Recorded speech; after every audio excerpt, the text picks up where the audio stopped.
Ralph, thank you so much for giving me the opportunity to talk about this beautiful ending. Thank you for the memories. And thank you for inspiring lots of generations, including my 10-year-old daughter, which started taking Taekwondo when she watched the first season. And now she transitioned to soccer, but she's still kicking. It's still kicking. So that's good. So let me start by asking, since that infamous YouTube video that started this redeeming adventure for all of you, it's been like, what, 7, 8 years? Mm-hmm. So how satisfied are you with the closing that the writers gave to your character? Because I loved it.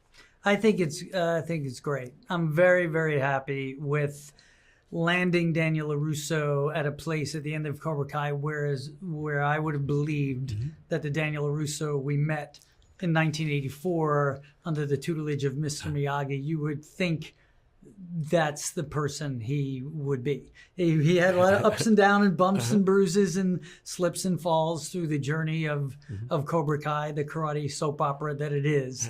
But his goodness, his well-intentiveness, his friendship, to see his greatest foe become one of his best friends, and though they always will butt heads,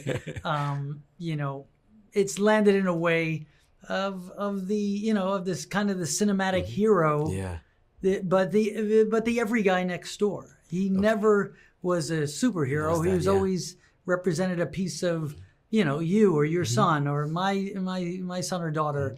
That was the beauty of Daniel LaRusso's character, is he was a piece of all of us. And I think in the end, it feels like that at the end of Cobra Kai, and in a way that that's all embracing, and you kind of cheer it on. He never lost that essence. So how was that last day on the set when the director yelled that last cut?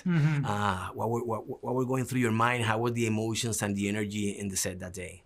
It was great because it was just me and William Zabka on the beach doing a montage scene in the water where we tackle each other. And when you think about it, my first day of shooting on the original Karate Kid, which was Halloween, October 31st, 1983, it was William Zabka and me on the beach, and he was beating the crap out of me, my face in the sand. They came down on the motorcycles, and it ends with we're back in California on the beach, only now we're embracing. It came full circle. It was full circle, metaphoric, and not only for Daniel and for Johnny, but also for Ralph and Billy. It's really the parallels.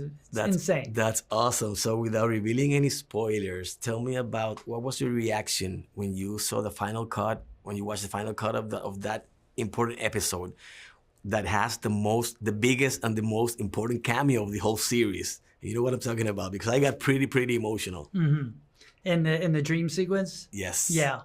It was important to have that. I always asked for something like that from the writer's room. It was just how we were going to place it. And that moment where you don't have your father or your mom or your mentor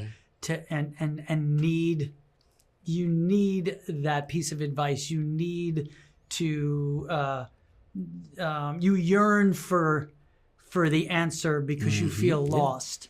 And so as movies and cinema and storytelling can do, you have a chance to have that moment and realign yourself. And I think it's quite